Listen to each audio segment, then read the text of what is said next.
আজকের টপিক একটি আলোচনা, অর্থাৎ কোনো রাগ যখন আমরা শিখি সেই রাগের চলন কি হবে, চলন অনুযায়ী আরোহ অবরোহ কেমন গাওয়া উচিত, পাকড় কেমন হওয়া উচিত, আলাপ কেমন ভাবে গাওয়া উচিত, বিস্তার কিরকম হওয়া উচিত, বন্দিশের যদি ভ্যারিয়েশন নিজে তৈরি করতে চাই তাহলে কি কি বিষয়ের ওপর খেয়াল রাখা উচিত, সেই বিষয়গুলির ওপর কিছু ধারণা, যা অল্প সামান্যই ধারণা আমার আমার মনে হয় আমার রয়েছে। কারণ শাস্ত্রীয় সঙ্গীত এমন একটি বড় বিষয় যেটা এক জীবনে শেষ করে ওঠা বা তার জ্ঞান অর্জন করা হয়তো কখনোই সম্ভব নয়।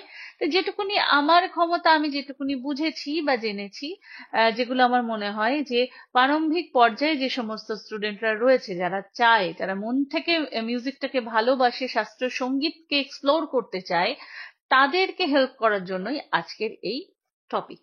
তাহলে চলো দেরি না করে শুরু করি আজকে আলোচনা। নমস্কার, আমি বাবলি বিশ্বাস আর আপনাদের স্বাগত আমার চ্যানেলে। তবে ক্লাসে যাওয়ার আগে বলি, যারা আমার অনলাইন এবং অফলাইন ক্লাসের সঙ্গে যুক্ত হতে চান তারা এই মুহূর্তে স্ক্রিনে যে নাম্বার দেখতে পাচ্ছেন সেই নাম্বারে কল করে নিয়ে ক্লাসের ডিটেলস জেনে নিতে পারেন। এছাড়া এটি হোয়াটসঅ্যাপ নাম্বার, এই নাম্বারে নিজেদের নাম, বয়স এবং স্কেল জানিয়ে অ্যাজ এ স্টুডেন্ট নিজেদেরকে এন্ট্রি করতে পারেন। যথাসময় আমার সহকারী আপনাদের সঙ্গে যোগাযোগ করে নেবে। এবং আমার আরো একটি চ্যানেল, অর্থাৎ দ্বিতীয় চ্যানেল, যেটা শুধুই মাত্র আমার ইচ্ছে মতন, খেয়াল খুশি মতন যে যে গানগুলো আমার ভালো লাগে সেই গানগুলো সেখানে আমি আপলোড করি, সেই চ্যানেলও শুভ উদ্বোধন হয়ে গেছে। তো যদি আপনারা চান সেই চ্যানেলের পাশে থাকতে, তাহলে অবশ্যই ডিসক্রিপশনে তার লিংক পেয়ে যাবেন। সেই চ্যানেলটিও কিন্তু আপনারা একবার চেক করতে পারেন। তাহলে চলুন যাই আজকের আলোচনায়। কোনো রাগ যখন আমরা শিখতে চলেছি, তখন আমাদের গুরুজি বা আমরা খাতায় বা কোথাও বইয়ে হয়তো তার আরোহ অবরোহ, পাকড়, আলাপ আমরা দেখতে পাই, কিছু স্বর সমষ্টি আমরা দেখতে পাই। কিন্তু আমাদের মনে রাখতে হবে সেই স্বর সমষ্টি গাইলেই সেই রাগ গাওয়া হয়ে যাচ্ছে, সেই রাগের চলন বোঝা হয়ে যাচ্ছে, সেটি কিন্তু নয়। কিছু জিনিস আমরা বুঝতে পারি, যেমন সেই রাগের বাদী স্বর, সম্বাদী স্বর, অর্থাৎ সেই রাগের সব থেকে দুটো প্রধান স্বর, তার ব্যবহার যেন আমরা বেশি রাখি। আমরা নিজেরা যখন সেই রাগের আলাপ তৈরি করতে যাচ্ছি, বিস্তার তৈরি করতে যাচ্ছি, সেই বিষয়টা যেন খেয়াল রাখি। ন্যাস্বর, অর্থাৎ কোথায় গিয়ে আমরা স্টে করতে পারি, দাঁড়াতে পারি, সেটার উপর ডিপেন্ড করে তান তৈরি হয়, সেটার উপর ডিপেন্ড করে বিস্তার তৈরি হতে পারে, সেটার উপর ডিপেন্ড করে আলাপও তৈরি হতে পারে। তো সুতরাং সেই বিষয়টাকে আমাদের খেয়াল রাখতে হবে। বর্জিত স্বর, অর্থাৎ কোন কোন স্বরে কোনোভাবেই মির বা স্পর্শ স্বর যেন না ব্যবহার হয়, সেই বিষয়ে আমাদের সাবধান হতে হবে। বিবাদী স্বর, অর্থাৎ এই স্বরের কিভাবে প্রয়োগ করলে আমাদের রাগের মাধুর্য বৃদ্ধি পায় সেটাও আমাদের জানতে হবে। বিবাদী, আমার মনে হয় বাদী সম্বাদী স্বর সম্পর্কে কম বেশি প্রত্যেকের ধারণা রয়েছে। বিবাদী স্বরটা একটু বলে দিই। বিবাদী স্বর এমন একটি স্বর যেটি সেই রাগের আরোহ অবরোহতে তো থাকে না, অর্থাৎ আইন অনুসারে সেই রাগে সেই স্বরের ব্যবহার দেখা যায় না, কিন্তু রাগের মাধুর্য বৃদ্ধি করার জন্য কোন একটি বিশেষ স্বরের ব্যবহার থাকে। কিন্তু সেই ব্যবহারের মাত্রাও কিন্তু বুঝতে হবে। সেই স্বর এতটাও বেশি পরিমাণে ব্যবহার করে দেওয়া যাবে না যে সেই রাগের আবার চলনকে ব্যাহত করে।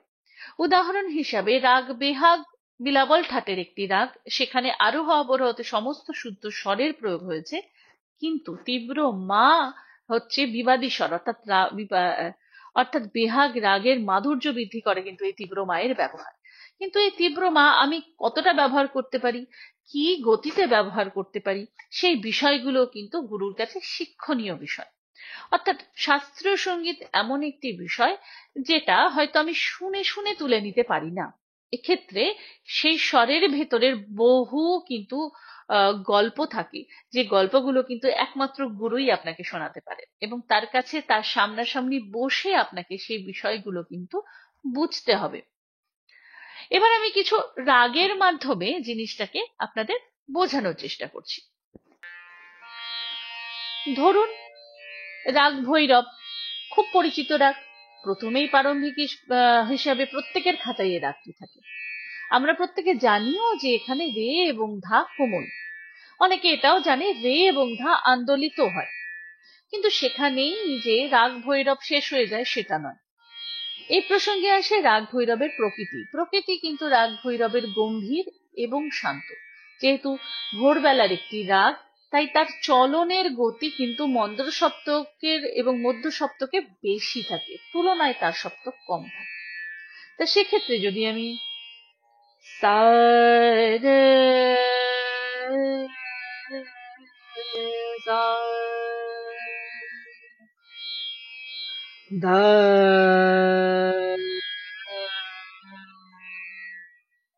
নি রে সা সা রে গা মা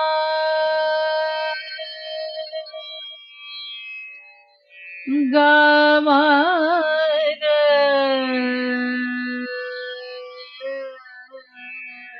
সা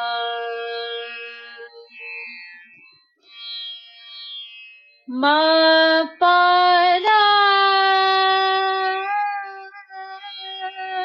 মা পা গা গা মা রে ধা রে সা।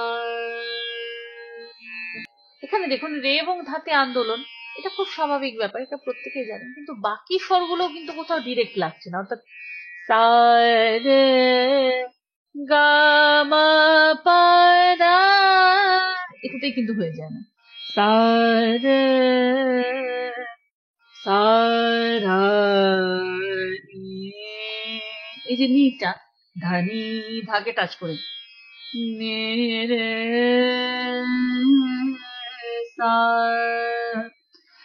গা মা, মানে গা গা পা মা, এটা কিন্তু গায়ের ভিতরে ছিল।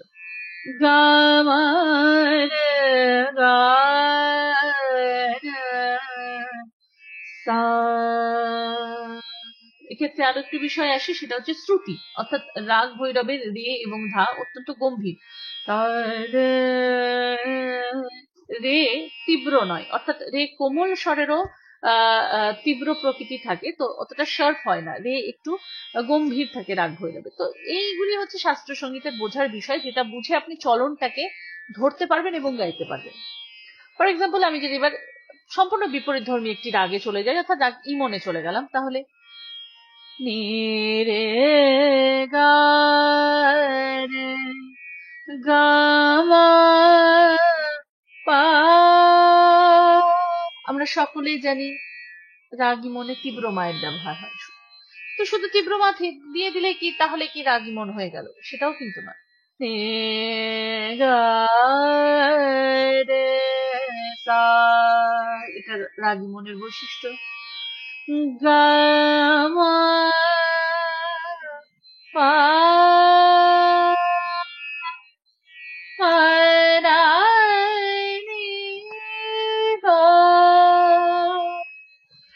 মা রা নি ধা সা নি ধা মা গা রে নি গা রে নি সা। এখানে নি এবং গায়ের ব্যবহার বেশি, কারণ এখানে নি এবং গায়ের ব্যবহার বেশি কারণ বাদী সম্বাদী স্বর, অর্থাৎ সব থেকে বহু ব্যবহৃত স্বর, এবং তীব্র মায়ের একটা ফ্লেভার তো রয়েছে এর সাথে। তো এই সমস্ত কিছুর সাথে একাত্মবোধ হয়ে রাগ ইমন একটা আলাদাই ক্যারেক্টার, আলাদাই প্রকৃতি। তো সেটা কিন্তু বুঝতে হবে। শুধু নি রে গা মা পা ধা নি সা সা নি ধা পা মা গা রে সা, এইভাবে যদি রোবাটিক ভাবে গেয়ে যাই তাহলে কিন্তু কোনো রাগেরই চলন কিন্তু ফুটবে না। তো এইবার ধরুন রাগ দুর্গা, এটা একটু সম্পূর্ণ অন্য ধরনের একটি রাগ। সা রে মা পা দা সা